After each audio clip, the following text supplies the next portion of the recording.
Norma técnica E030 Diseño sismo resistente. Capítulo 1. Generalidades. Artículo 1. Nomenclatura. Para efectos de la presente norma, se consideran las siguientes nomenclaturas. C. Coeficiente de amplificación sísmica CT. Coeficiente para estimar el período predominante de un edificio. D. Desplazamiento elástico lateral del nivel y relativo al suelo. Excentricidad accidental. Fa. Fuerza horizontal en la azotea. Fi. Fuerza horizontal en el nivel. Y G. Aceleración de la gravedad. Y altura del nivel y con relación al nivel del terreno. Y altura del entrepiso. Y HN. Altura total de la edificación en metros. T. Momento torsor accidental en el nivel. Y M. Número de modos usados en la combinación modal. N. Número de pisos del edificio. Ni sumatoria de los pesos sobre el nivel. IP. Peso total de la edificación. Pi. Peso del nivel. Y R. Coeficiente de reducción de solicitaciones sísmicas. R. Respuesta estructural máxima elástica esperada. RI. Respuestas elásticas correspondientes al modo. Y S. Factor de suelos. A. Aceleración espectral. T. Período fundamental de la estructura para el análisis estático o período de un modo en el análisis dinámico. TP. Período que define la plataforma del espectro para cada tipo de suelo. U. Factor de uso e importancia. V. Fuerza cortante en la base de la estructura. V. Fuerza cortante en el entrepiso. Y Z. Factor de zona. Q. Coeficiente de estabilidad para efecto P. Delta global y desplazamiento relativo del entrepiso. Y artículo 2. Alcances. Esta norma establece las condiciones mínimas para que las edificaciones diseñadas según sus requerimientos tengan un comportamiento sísmico acorde con los principios señalados en el artículo 3. Se aplica al diseño de todas las edificaciones nuevas, a la evaluación y reforzamiento de las existentes y a la reparación de las que resultaren dañadas por la acción de los sismos. Para el caso de estructuras especiales tales como reservorios, tanques, silos, puentes, torres de transmisión, muelles, estructuras hidráulicas, plantas nucleares y todas aquellas cuyo comportamiento difiera del de las edificaciones, se requieren consideraciones adicionales que complementen las exigencias aplicables de la presente norma. Además de lo indicado en esta norma, se deberá tomar medidas de prevención contra los desastres que puedan producirse como consecuencia del movimiento sísmico. Fuego, fuga de materiales peligrosos, deslizamiento masivo de tierras u otros. Artículo 3. Filosofía y principios del diseño sismoresistente. La filosofía del diseño sismoresistente consiste en: A. Evitar pérdidas de vidas. B. Asegurar la continuidad de los servicios básicos. C. Minimizar los daños a la propiedad. Se reconoce que dar protección completa frente a todos los sismos no es técnica ni económicamente factible para la mayoría de las estructuras. En concordancia con tal filosofía se establecen en esta norma los siguientes principios para el diseño. A. La estructura no debería colapsar, ni causar daños graves a las personas debido a movimientos sísmicos severos que puedan ocurrir en el sitio. B. La estructura debería soportar movimientos sísmicos moderados, que puedan ocurrir en el sitio durante su vida de servicio, experimentando posibles daños dentro de límites aceptables. Artículo 4. Presentación del proyecto, disposición transitoria. Los planos, memoria descriptiva y especificaciones técnicas del proyecto estructural, deberán llevar la firma de un ingeniero civil colegiado, quien será el único autorizado para aprobar cualquier modificación a los mismos. Los planos del proyecto estructural deberán contener como mínimo la siguiente información. A. Sistema estructural sismoresistente. B. Parámetros para definir la fuerza sísmica o el espectro de diseño. C. Desplazamiento máximo del último nivel y el máximo desplazamiento relativo de entrepiso. Para su revisión y aprobación por la autoridad competente, los proyectos de edificaciones con más de 70 m de altura deberán estar respaldados con una memoria de datos y cálculos justificativos. El empleo de materiales, sistemas estructurales y métodos constructivos diferentes a los indicados en esta norma, deberán ser aprobados por la autoridad competente nombrada por el Ministerio de Vivienda, Construcción y Saneamiento, y debe cumplir con lo establecido en este artículo y demostrar que la alternativa propuesta produce adecuados resultados de rigidez, resistencia sísmica y durabilidad. Capítulo 2. Parámetros de sitio. Artículo 5. Zonificación. El territorio nacional se considera dividido en 3 zonas, como se muestra en la figura N1. La zonificación propuesta se basa en la distribución espacial de la sismicidad observada, las características generales de los movimientos sísmicos y la atenuación de estos con la distancia epicentral, así como en información neotectónica. En el anexo N1 se indican las provincias que corresponden a cada zona. Figura N1. A cada zona se asigna un factor Z según se indica en la tabla N1. Este factor se interpreta como la aceleración máxima del terreno con una probabilidad de 10% de ser excedida en 50 años. Tabla N1 factores de zona Z3, 0,42, 0,3, 1, 0, 15. Artículo 6 condiciones locales. 6, 1 microzonificación sísmica y estudios de sitio. A. Microzonificación sísmica son estudios multidisciplinarios, que investigan los efectos de sismos y fenómenos asociados como licuefacción de suelos, deslizamientos, tsunamis y otros, sobre el área de interés. Los estudios suministran información sobre la posible modificación de las acciones sísmicas por causa de las condiciones locales y otros fenómenos naturales, así como las limitaciones y exigencias que como consecuencia de los estudios se considere para el diseño, construcción de edificaciones y otras obras. Será requisito la realización de los estudios de microzonificación en los siguientes casos. Áreas de expansión de ciudades. Complejos industriales o similares. Reconstrucción de áreas urbanas destruidas por sismos y fenómenos asociados. Los resultados de estudios de microzonificación serán aprobados por la autoridad competente, que puede solicitar informaciones o justificaciones complementarias en caso lo considere necesario. B. Estudios de sitio son estudios similares a los de microzonificación, aunque no necesariamente en toda su extensión. Estos estudios están limitados al lugar del proyecto y suministran información sobre la posible modificación de las acciones sísmicas y otros fenómenos naturales por las condiciones locales. Su objetivo principal es determinar los parámetros de diseño. No se considerarán parámetros de diseño inferiores a los indicados en esta norma. 6. 2. Condiciones geotécnicas. Para los efectos de esta norma, los perfiles de suelo se clasifican tomando en cuenta las propiedades mecánicas del suelo, el espesor del estrato, el período fundamental de vibración y la velocidad de propagación de las ondas de corte. Los tipos de perfiles de suelo son 4. A. Perfil tipo S1. Roca o suelos muy rígidos. A este tipo corresponden las rocas y los suelos muy rígidos con velocidades de propagación de onda de corte similar al de una roca, en los que el período fundamental para vibraciones de baja amplitud no excede de 0,25 s, incluyéndose los casos en los que se cimienta sobre roca sana o parcialmente alterada, con una resistencia a la compresión no confinada mayor o igual que 500 kPa, 5 kg/cm 2. Grava arenosa densa. Estrato de no más de 20 m de material cohesivo muy rígido, con una resistencia al corte en condiciones no drenadas superior a 100 kPa, 1 kg/cm 2, sobre roca u otro material con velocidad de onda de corte similar al de una roca. Estrato de no más de 20 m de arena muy densa con N30, sobre roca u otro material con velocidad de onda de corte similar al de una roca. B. Perfil tipo S2. Suelos intermedios. Se clasifican como de este tipo los sitios con características intermedias entre las indicadas para los perfiles S1 y S3. C. Perfil tipo S3. Suelos flexibles o con estratos de gran espesor.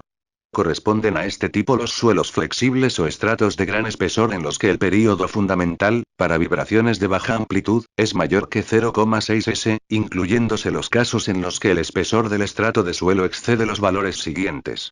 Suelos cohesivos resistencia al corte típica en condición no drenada, kPa, espesor del estrato, M blandos medianamente compactos muy compactos.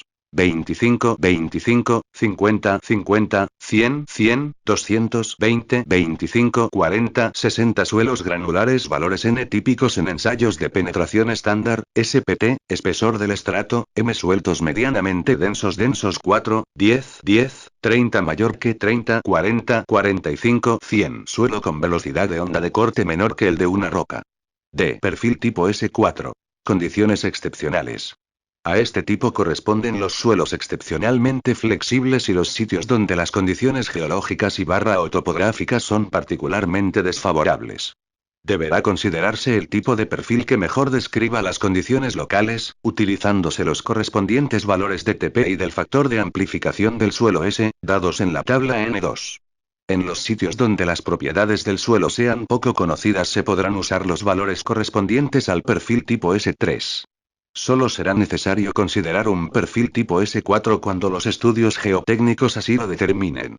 Tabla N2 parámetros del suelo tipo descripción TP, S, SS1 roca o suelos muy rígidos 0,4 1,0 S2 suelos intermedios 0,6 1,2 S3 suelos flexibles o con estratos de gran espesor 0,9 1,4 S4 condiciones excepcionales. Los valores de TP y S para este caso serán establecidos por el especialista, pero en ningún caso serán menores que los especificados para el perfil tipo S3. Artículo 7. Factor de amplificación sísmica. De acuerdo a las características de sitio, se define el factor de amplificación sísmica, C, por la siguiente expresión. TC igual 2,5 I. P. C de 2,5 IT. T es el período según se define en el artículo 17, 2, o en el artículo 18, 2, A. Este coeficiente se interpreta como el factor de amplificación de la respuesta estructural respecto de la aceleración en el suelo. Capítulo 3. Requisitos generales. Artículo 8. Aspectos generales. Toda edificación y cada una de sus partes serán diseñadas y construidas para resistir las solicitaciones sísmicas determinadas en la forma prescrita en esta norma. Deberá considerarse el posible efecto de los elementos no estructurales en el comportamiento sísmico de la estructura. El análisis, el detallado del refuerzo y anclaje deberá hacerse acorde con esta consideración. Para estructuras regulares, el análisis podrá hacerse considerando que el total de la fuerza sísmica actúa independientemente en dos direcciones ortogonales. Para estructuras irregulares deberá suponerse que la acción sísmica ocurre en la dirección que resulte más desfavorable para el diseño de cada elemento o componente en estudio. Se considera que la fuerza sísmica vertical actúa en los elementos simultáneamente con la fuerza sísmica horizontal y en el sentido más desfavorable para el análisis. No es necesario considerar simultáneamente los efectos de sismo y viento.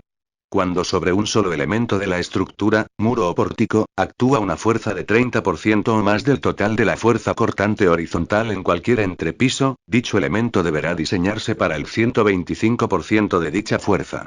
Artículo 9. Concepción estructural sismoresistente. El comportamiento sísmico de las edificaciones mejora cuando se observan las siguientes condiciones.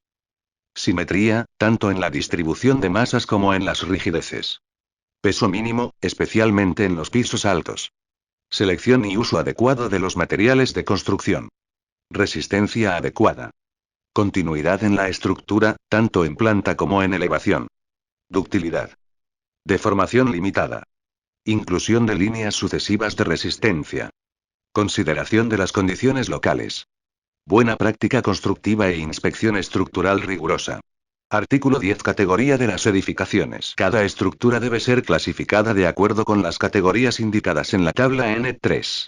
El coeficiente de uso e importancia, U, definido en la tabla N3 se usará según la clasificación que se haga. Tabla N3. Categoría de las edificaciones. Categoría descripción factor U. A edificaciones esenciales cuya función no debería interrumpirse inmediatamente después que ocurra un sismo, como hospitales, centrales de comunicaciones, cuarteles de bomberos y policía, subestaciones eléctricas, reservorios de agua. Centros educativos y edificaciones que puedan servir de refugio después de un desastre. También se incluyen edificaciones cuyo colapso puede representar un riesgo adicional, como grandes hornos, depósitos de materiales inflamables o tóxicos.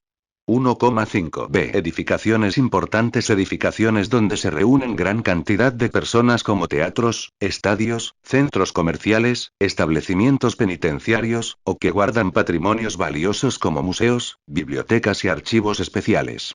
También se considerarán depósitos de granos y otros almacenes importantes para el abastecimiento. 1,3 C. Edificaciones comunes, cuya falla ocasionaría pérdidas de cuantía intermedia como viviendas, oficinas, hoteles, restaurantes, depósitos e instalaciones industriales cuya falla no acarree peligros adicionales de incendios, fugas de contaminantes, etc. 1,0 D. Edificaciones menores. Edificaciones cuyas fallas causan pérdidas de menor cuantía y normalmente la probabilidad de causar víctimas es baja, como cercos de menos de 1,50 m de altura, depósitos temporales, pequeñas viviendas temporales y construcciones similares. En estas edificaciones, a criterio del proyectista, se podrá omitir el análisis por fuerzas sísmicas, pero deberá proveerse de la resistencia y rigidez adecuadas para acciones laterales. Artículo 11. Configuración estructural. Las estructuras deben ser clasificadas como regulares o irregulares con el fin de determinar el procedimiento adecuado de análisis y los valores apropiados del factor de reducción de fuerza sísmica, tabla N6. A. Estructuras regulares. Son las que no tienen discontinuidades significativas horizontales o verticales en su configuración resistente a cargas laterales. B. Estructuras irregulares. Se definen como estructuras irregulares aquellas que presentan una o más de las características indicadas en la tabla N4 o tabla N5. Tabla N4. Irregularidades estructurales en altura. Irregularidades de rigidez. Piso blando en cada dirección. La suma de las áreas de las secciones transversales de los elementos verticales resistentes al corte en un entrepiso, columnas y muros, es menor que 85% de la correspondiente suma para el entrepiso superior, o es menor que 90% del promedio para los tres pisos superiores. No es aplicable en sótanos. Para pisos de altura diferente, multiplicar los valores anteriores por I/HD, donde HD es altura diferente de piso y I es la altura típica de piso. Irregularidad de masa. Se considera que existe irregularidad de masa cuando la masa de un piso es mayor que el 150% de la masa de un piso adyacente. No es aplicable en azoteas. Irregularidad geométrica vertical. La dimensión en planta de la estructura resistente a cargas laterales es mayor que 130% de la correspondiente dimensión en un piso adyacente. No es aplicable en azoteas ni en sótanos. Discontinuidad en los sistemas resistentes. Desalineamiento de elementos verticales, tanto por un cambio de orientación, como por un desplazamiento de magnitud mayor que la dimensión del elemento. Tabla N5. Irregularidades estructurales en planta. Irregularidad torsional se considerará solo en edificios con diafragmas rígidos en los que el desplazamiento promedio de algún entrepiso exceda del 50% del máximo permisible indicado en la tabla N8 del artículo 15.1. En cualquiera de las direcciones de análisis, el desplazamiento relativo máximo entre dos pisos consecutivos, en un extremo del edificio, es mayor que 1,3 veces el promedio de este desplazamiento relativo máximo con el desplazamiento relativo que simultáneamente se obtiene en el extremo opuesto. Esquinas entrantes. La configuración en planta y el sistema resistente de la estructura tienen esquinas entrantes, cuyas dimensiones en ambas direcciones son mayores que el 20% de la correspondiente dimensión total en planta. Discontinuidad del diafragma. Diafragma con discontinuidades abruptas o variaciones en rigidez, incluyendo áreas abiertas mayores a 50% del área bruta del diafragma. Artículo 12. Sistemas estructurales. Los sistemas estructurales se clasificarán según los materiales usados y el sistema de estructuración sismoresistente predominante en cada dirección, tal como se indica en la tabla N6. Según la clasificación que se haga de una edificación, se usará un coeficiente de reducción de fuerza sísmica, R. Para el diseño por resistencia última, las fuerzas sísmicas internas deben combinarse con factores de carga unitarios. En caso contrario, podrá usarse como R, los valores establecidos en tabla N6 previa multiplicación por el factor de carga de sismo correspondiente. Tabla N6. Sistemas estructurales. Sistema estructural coeficiente de reducción, R para estructuras regulares. Acero. Pórticos dúctiles con uniones resistentes a momentos. Otras estructuras de acero. Arriostres excéntricos. Arriostres en cruz. 9,5, 6,5, 6,0 concreto armado. Pórticos, 1. 8 dual, 2. 7 de muros estructurales, 3. 6 muros de ductilidad limitada, 4. 4 albañilería armada o confinada, 5. 3 madera, por esfuerzos admisibles, 7. 1. Por lo menos el 80% del cortante en la base actúa sobre las columnas de los pórticos que cumplan los requisitos del ANTE 060 concreto armado. En caso se tengan muros estructurales, estos deberán diseñarse para resistir una fracción de la acción sísmica total de acuerdo con su rigidez. 2. Las acciones sísmicas son resistidas por una combinación de pórticos y muros estructurales. Los pórticos deberán ser diseñados para tomar por lo menos 25% del cortante en la base. Los muros estructurales serán diseñados para las fuerzas obtenidas del análisis según artículo 16, 2, 3.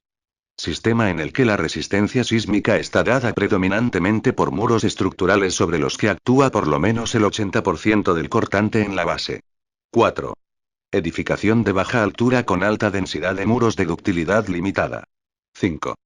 Para diseño por esfuerzos admisibles el valor de R será 6. Estos coeficientes se aplicarán únicamente a estructuras en las que los elementos verticales y horizontales permitan la disipación de la energía manteniendo la estabilidad de la estructura.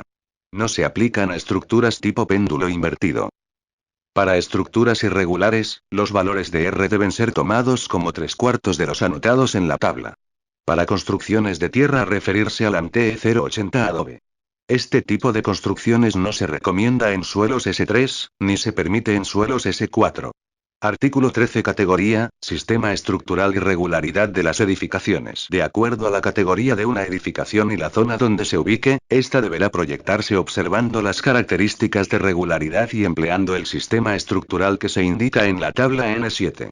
Tabla N7. Categoría y estructura de las edificaciones. Categoría de la edificación.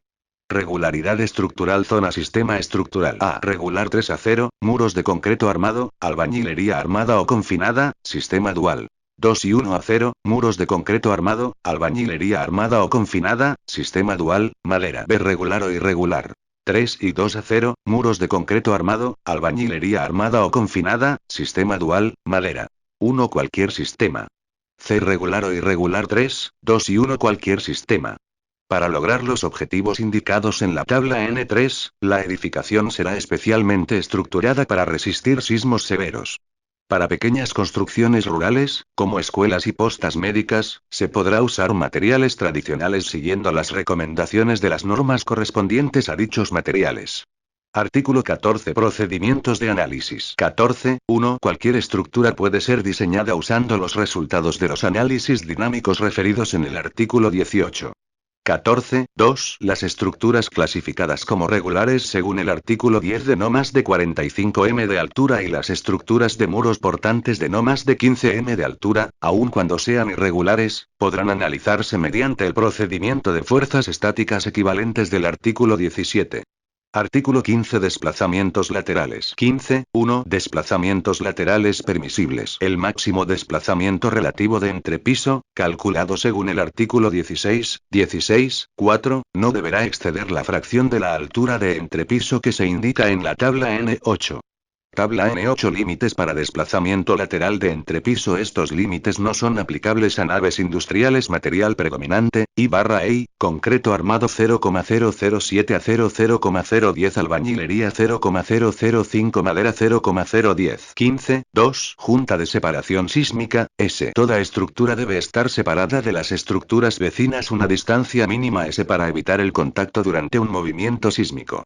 Esta distancia mínima no será menor que los 2/3 de la suma de los desplazamientos máximos de los bloques adyacentes ni menor que S igual 3 más 0,004, H 500, S 3 centímetros, H y S en centímetros, donde H es la altura medida desde el nivel del terreno natural hasta el nivel considerado para evaluar S. El edificio se retirará de los límites de propiedad adyacentes a otros lotes edificables, o con edificaciones, distancias no menores que 2/3 del desplazamiento máximo calculado según artículo 16.4, ni menores que S/2. 15.3. Estabilidad del edificio. Deberá considerarse el efecto de la excentricidad de la carga vertical producida por los desplazamientos laterales de la edificación, efecto P, delta, según se establece en el artículo 16.5. La estabilidad al volteo del conjunto se verificará según se indica en el artículo 21. Capítulo 4. Análisis de edificios. Artículo 16. Generalidades. 16.1. Solicitaciones sísmicas y análisis. En concordancia con los principios de diseño sismoresistente del artículo 3, se acepta que las edificaciones tendrán incursiones inelásticas frente a solicitaciones sísmicas severas. Por tanto, las solicitaciones sísmicas de diseño se consideran como una fracción de la solicitación sísmica máxima elástica. El análisis podrá desarrollarse usando las solicitaciones sísmicas reducidas con un modelo de comportamiento elástico para la estructura. 16.2. Modelos para análisis de edificios. El modelo para el análisis deberá considerar una distribución espacial de masas y rigidez que sean adecuadas para calcular los aspectos más significativos del comportamiento dinámico de la estructura. Para edificios en los que se pueda razonablemente suponer que los sistemas de piso funcionan como diafragmas rígidos, se podrá usar un modelo con masas concentradas y 3 grados de libertad por diafragma, asociados a 2 componentes ortogonales de traslación horizontal y una rotación.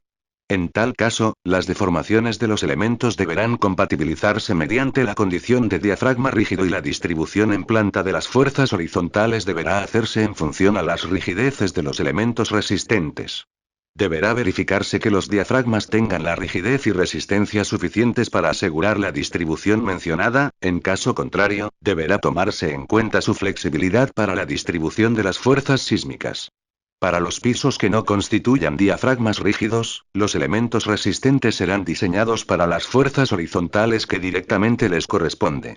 16.3 Peso de la edificación. El peso, P, se calculará adicionando a la carga permanente y total de la edificación un porcentaje de la carga viva o sobrecarga que se determinará de la siguiente manera. A. En edificaciones de las categorías A y B, se tomará el 50% de la carga viva. B. En edificaciones de la categoría C, se tomará el 25% de la carga viva. C. En depósitos, el 80% del peso total que es posible almacenar. D. En azoteas y techos en general se tomará el 25% de la carga viva. E. En estructuras de tanques, silos y estructuras similares se considerará el 100% de la carga que puede contener. 16.4 Desplazamientos laterales. Los desplazamientos laterales se calcularán multiplicando por 0,75 R los resultados obtenidos del análisis lineal y elástico con las solicitaciones sísmicas reducidas. Para el cálculo de los desplazamientos laterales no se considerarán los valores mínimos de C/R indicados en el artículo 17.3, ni el cortante mínimo en la base especificado en el artículo 18.2 d. 16.5 Efectos de segundo orden, P delta. Los efectos de segundo orden deberán ser considerados cuando produzcan un incremento de más del 10% en las fuerzas internas. Para estimar la importancia de los efectos de segundo orden, podrá usarse para cada nivel el siguiente cociente como índice de estabilidad. Q igual ni I y R. Los efectos de segundo orden deberán ser tomados en cuenta cuando Q0,1 16.6 Solicitaciones sísmicas verticales. Estas solicitaciones se considerarán en el diseño de elementos verticales, en elementos posto-pretensados y en los voladizos o salientes de un edificio. Artículo 17 Análisis estático. 17.1 Generalidades. Este método representa las solicitaciones sísmicas mediante un conjunto de fuerzas horizontales actuando en cada nivel de la edificación. Debe emplearse solo para edificios sin irregularidades y de baja altura según se establece en el artículo 14.2. 17.2 Período fundamental A. El período fundamental para cada dirección se estimará con la siguiente expresión, donde T igual HNCT, CT igual 35 para edificios cuyos elementos resistentes en la dirección considerada sean únicamente pórticos. CT igual 45 para edificios de concreto armado cuyos elementos sismoresistentes sean pórticos y las cajas de ascensores y escaleras. CT igual 60 para estructuras de mampostería y para todos los edificios de concreto armado cuyos elementos sismoresistentes sean fundamentalmente muros de corte.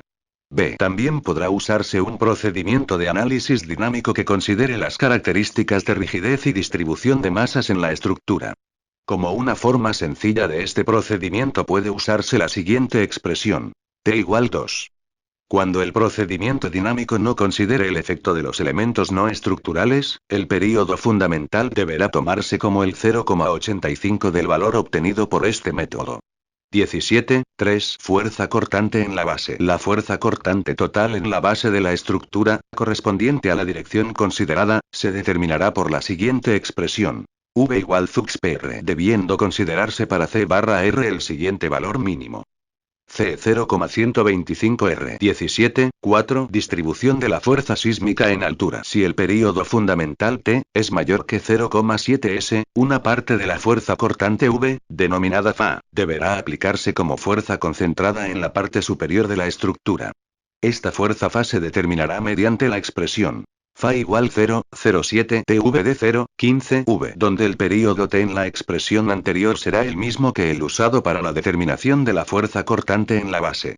El resto de la fuerza cortante, es decir, V, Fa, se distribuirá entre los distintos niveles, incluyendo el último, de acuerdo a la siguiente expresión.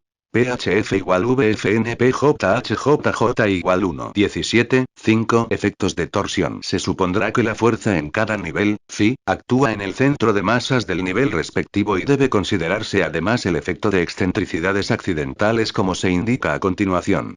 Para cada dirección de análisis, la excentricidad accidental en cada nivel, EI, se considerará como 0,05 veces la dimensión del edificio en la dirección perpendicular a la de la acción de las fuerzas. En cada nivel, además de la fuerza actuante, se aplicará el momento accidental denominado MT, que se calcula como MT igual más menos phi. Y se puede suponer que las condiciones más desfavorables se obtienen considerando las excentricidades accidentales con el mismo signo en todos los niveles. Se considerarán únicamente los incrementos de las fuerzas horizontales, no así las disminuciones. 17.6. Fuerzas sísmicas verticales. La fuerza sísmica vertical se considerará como una fracción del peso. Para las zonas 3 y 2 esta fracción será de 2/3 z. Para la zona 1 no será necesario considerar este efecto. Artículo 18. Análisis dinámico. 18.1. Alcances. El análisis dinámico de las edificaciones podrá realizarse mediante procedimientos de combinación espectral o por medio de análisis tiempo-historia. Para edificaciones convencionales podrá usarse el procedimiento de combinación espectral. Y para edificaciones especiales deberá usarse un análisis tiempo-historia. 18.2. Análisis por combinación modal espectral. A. Modos de vibración. Los períodos naturales y modos de vibración podrán determinarse por un procedimiento de análisis que considere apropiadamente las características de rigidez y la distribución de las masas de la estructura. B. Aceleración espectral. Para cada una de las direcciones horizontales analizadas se utilizará un espectro inelástico de pseudoaceleraciones definido por S.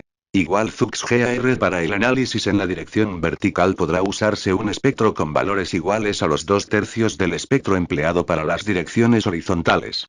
C. Criterios de combinación. Mediante los criterios de combinación que se indican, se podrá obtener la respuesta máxima esperada, R, tanto para las fuerzas internas en los elementos componentes de la estructura, como para los parámetros globales del edificio, como fuerza cortante en la base, cortantes de entrepiso, momentos de volteo, desplazamientos totales y relativos de entrepiso.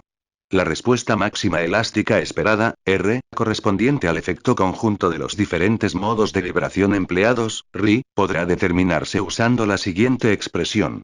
MR igual 0,25 RI más 0,75. I igual 1. Alternativamente, la respuesta máxima podrá estimarse mediante la combinación cuadrática completa de los valores calculados para cada modo. En cada dirección se considerarán aquellos modos de vibración cuya suma de masas efectivas sea por lo menos el 90% de la masa de la estructura, pero deberá tomarse en cuenta por lo menos los 3 primeros modos predominantes en la dirección de análisis. C. Fuerza cortante mínima en la base. Para cada una de las direcciones consideradas en el análisis, la fuerza cortante en la base del edificio no podrá ser menor que el 80% del valor calculado según el artículo 17.3, para estructuras regulares, ni menor que el 90% para estructuras irregulares. Si fuera necesario incrementar el cortante para cumplir los mínimos señalados, se deberán escalar proporcionalmente todos los otros resultados obtenidos, excepto los desplazamientos.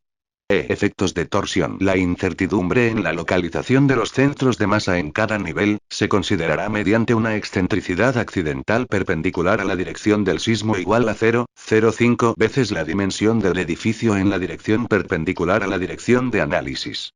En cada caso deberá considerarse el signo más desfavorable. 18.3. Análisis tiempo-historia. El análisis tiempo-historia se podrá realizar suponiendo comportamiento lineal y elástico y deberán utilizarse no menos de 5 registros de aceleraciones horizontales, correspondientes a sismos reales o artificiales. Estos registros deberán normalizarse de manera que la aceleración máxima corresponda al valor máximo esperado en el sitio. Para edificaciones especialmente importantes el análisis dinámico tiempo-historia se efectuará considerando el comportamiento inelástico de los elementos de la estructura. Capítulo 5. Cimentaciones. Artículo 19. Generalidades. Las suposiciones que se hagan para los apoyos de la estructura deberán ser concordantes con las características propias del suelo de cimentación. El diseño de las cimentaciones deberá hacerse de manera compatible con la distribución de fuerzas obtenida del análisis de la estructura. Artículo 20. Capacidad portante. En todo estudio de mecánica de suelos deberán considerarse los efectos de los sismos para la determinación de la capacidad portante del suelo de cimentación. En los sitios en que pueda producirse licuefacción del suelo, debe efectuarse una investigación geotécnica que evalúe esta posibilidad y determine la solución más adecuada. Para el cálculo de las presiones admisibles sobre el suelo de cimentación bajo acciones sísmicas, se emplearán los factores de seguridad mínimos indicados en la ANTE 050 suelos y cimentaciones.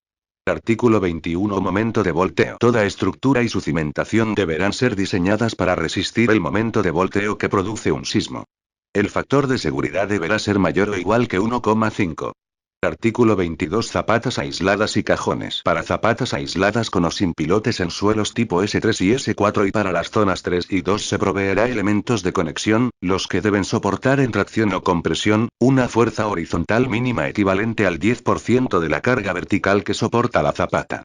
Para el caso de pilotes y cajones deberá proveerse de vigas de conexión o deberá tenerse en cuenta los giros y deformaciones por efecto de la fuerza horizontal diseñando pilotes y zapatas para estas solicitaciones. Los pilotes tendrán una armadura en tracción equivalente por lo menos al 15% de la carga vertical que soportan. Capítulo 6. Elementos no estructurales, apéndices y equipo. Artículo 23. Generalidades. Se consideran como elementos no estructurales, aquellos que estando o no conectados al sistema resistente a fuerzas horizontales, su aporte a la rigidez del sistema es despreciable. En el caso que los elementos no estructurales estén aislados del sistema estructural principal, estos deberán diseñarse para resistir una fuerza sísmica, V, asociada a su peso, P, tal como se indica a continuación. V igual Z u C1P. Los valores de U corresponden a los indicados en el capítulo 3 y los valores de C1 se tomarán de la tabla N9. Tabla N9. Valores de C1, elementos que al fallar puedan precipitarse fuera de la edificación en la cual la dirección de la fuerza es perpendicular a su plano. Elementos cuya falla entraña peligro para personas u otras estructuras. 1,3. Muros dentro de una edificación, dirección de la fuerza perpendicular a su plano. 0,9. Cercos. 0,6, tanques, torres, letreros y chimeneas conectados a una parte del edificio considerando la fuerza en cualquier dirección. 0,9, pisos y techos que actúan como diafragmas con la dirección de la fuerza en su plano. 0,6, para elementos no estructurales que estén unidos al sistema estructural principal y deban acompañar la deformación de la misma, deberá asegurarse que en caso de falla, no causen daños personales. La conexión de equipos e instalaciones dentro de una edificación debe ser responsabilidad del especialista correspondiente. Cada especialista deberá garantizar que estos equipos e instalaciones no constituyan un riesgo durante un sismo y, de tratarse de instalaciones esenciales, deberá garantizar la continuación de su operatividad. Capítulo 7. Evaluación, reparación y reforzamiento de estructuras. Artículo 24. Generalidades. Las estructuras dañadas por efectos del sismo deben ser evaluadas y reparadas de tal manera que se corrijan los posibles defectos estructurales que provocaron la falla y recuperen la capacidad de resistir un nuevo evento sísmico, acorde con los objetivos del diseño sismoresistente anotada en el capítulo 1. Ocurrido el evento sísmico, la estructura deberá ser evaluada por un ingeniero civil, quien deberá determinar si el estado de la edificación hace necesario el reforzamiento, reparación o demolición de la misma. El estudio deberá necesariamente considerar las características geotécnicas del sitio. La reparación deberá ser capaz de dotar a la estructura de una combinación adecuada de rigidez, resistencia y ductilidad que garantice su buen comportamiento en eventos futuros. El proyecto de reparación o reforzamiento incluirá los detalles, procedimientos y sistemas constructivos a seguirse. Para la reparación y el reforzamiento sísmico de edificaciones existentes se podrá emplear otros criterios y procedimientos diferentes a los indicados en esta norma, con la debida justificación y aprobación de la autoridad competente. Capítulo 8. Instrumentación. Artículo 25. Registradores acelerográficos. En todas las zonas sísmicas los proyectos de edificaciones con un área igual o mayor de 10,000 m2, deberán instrumentarse con un registrador acelerográfico triaxial. Los registradores acelerográficos triaxiales deberán ser provistos por el propietario, con especificaciones técnicas aprobadas por el Instituto Geofísico del Perú. Artículo 26. Ubicación. Los instrumentos deberán colocarse en una habitación de por lo menos 4 m2 ubicado en el nivel inferior del edificio teniendo en cuenta un acceso fácil para su mantenimiento. Y una apropiada iluminación, ventilación, suministro de energía eléctrica, y seguridad física y deberá identificarse claramente en el plano de arquitectura. Artículo 27. Mantenimiento. El mantenimiento operativo, partes y componentes, material fungible y servicio de los instrumentos deberán ser provistos por los propietarios del edificio bajo control del Instituto Geofísico del Perú. La responsabilidad se mantendrá por 10 años. Artículo 28. Disponibilidad de datos. Los acelerogramas registrados por los instrumentos serán procesados por el Instituto Geofísico del Perú e integrados al Banco Nacional de Datos Geofísicos. Esta información es de dominio público y estará disponible a los usuarios a pedido. Artículo 29. Requisitos para la finalización de obra. Para obtener el certificado de finalización de obra, y bajo responsabilidad del funcionario competente, el propietario deberá presentar un certificado de instalación, expedido por el Instituto Geofísico del Perú y además un contrato de servicio de mantenimiento operativo de los instrumentos. Anexo. Anexo N1. Zonificación sísmica. Las zonas sísmicas en que se divide el territorio peruano, para fines de esta norma se muestran en la figura 1 del artículo 5. A continuación se especifican las provincias de cada zona. Zona 1. 1. Departamento de Loreto. Provincias de Mariscal Ramón Castilla, Maynas y Requena. 2. Departamento de Ucayali. Provincia de Purús. 3. Departamento de Madre de Dios. Provincia de Tahuamanú. Zona 2. 1. Departamento de Loreto. Provincias de Loreto, Alto Amazonas y Ucayali. 2. Departamento de Amazonas. Todas las provincias. 3. Departamento de San Martín. Todas las provincias. 4. Departamento de Huánuco. Todas las provincias. 5. Departamento de Ucayali. Provincias de Coronel Portillo, Atalaya y Padre Abad. 6. Departamento de Pasco. Todas las provincias. 7. Departamento de Junín. Todas las provincias. 8. Departamento de Huancavelica. Provincias de Acobamba, Angaraes, Churcampa, Tayacaja y Huancavelica. 9. Departamento de Ayacucho. Provincias de Sucre, Huamanga, Huanta y Vilcashuaman. 10. Departamento de Apurímac. Todas las provincias. 11. Departamento de Cusco. Todas las provincias. 12. Departamento de Madre de Dios. Provincias de Tambopata y Manú. 13. Departamento de Puno. Todas las provincias. Zona 3. 1. Departamento de Tumbes. Todas las provincias. 2. Departamento de Piura.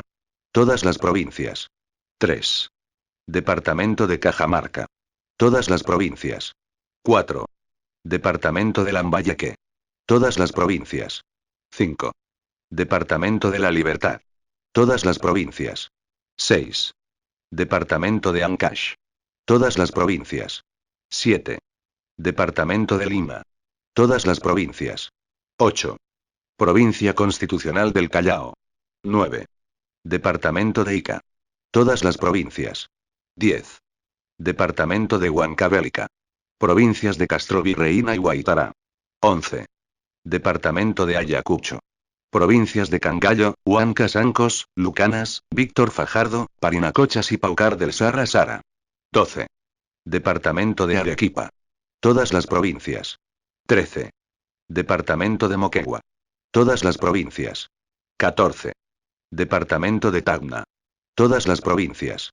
Especificaciones normativas para diseño sismoresistente en el caso de edificaciones de muros de ductilidad limitada, EMDL. 1. Definiciones y limitaciones. 1.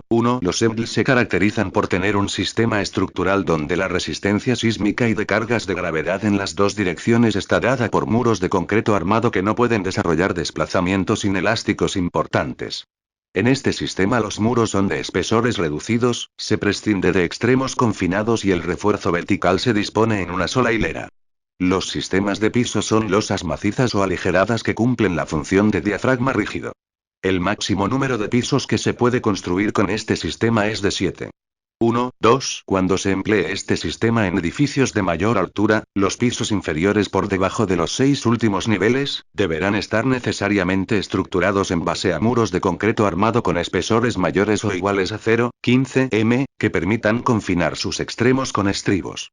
Para el análisis y diseño sísmico del edificio se deberá usar R igual 4 o R igual 4x 3/4 si el edificio fuera irregular. 2. Modelo para análisis de los EMD. 2. 1. Para lograr una aceptable representación de la rigidez del edificio y de la distribución de las solicitaciones internas, se deberá desarrollar un modelo que tome en cuenta la interacción entre muros de direcciones perpendiculares.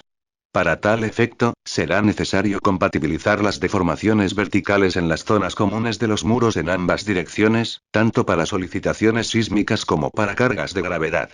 Como alternativa de análisis se puede emplear modelos pseudo-tridimensionales de pórticos planos, considerando la contribución de los muros perpendiculares.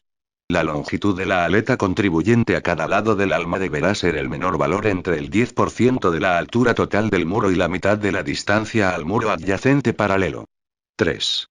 Desplazamientos laterales permisibles. 3. 1. El máximo desplazamiento relativo de entrepiso, calculado según el artículo 16.4 del ANTE 030 diseño sismoresistente, dividido entre la altura de entrepiso, no deberá exceder de 0,005. 3. 2. Cuando para controlar los desplazamientos laterales se recurra de vigas de acoplamiento entre muros, estas deben diseñarse para desarrollar comportamiento dúctil y deben tener un espesor mínimo de 0,15 m. 4.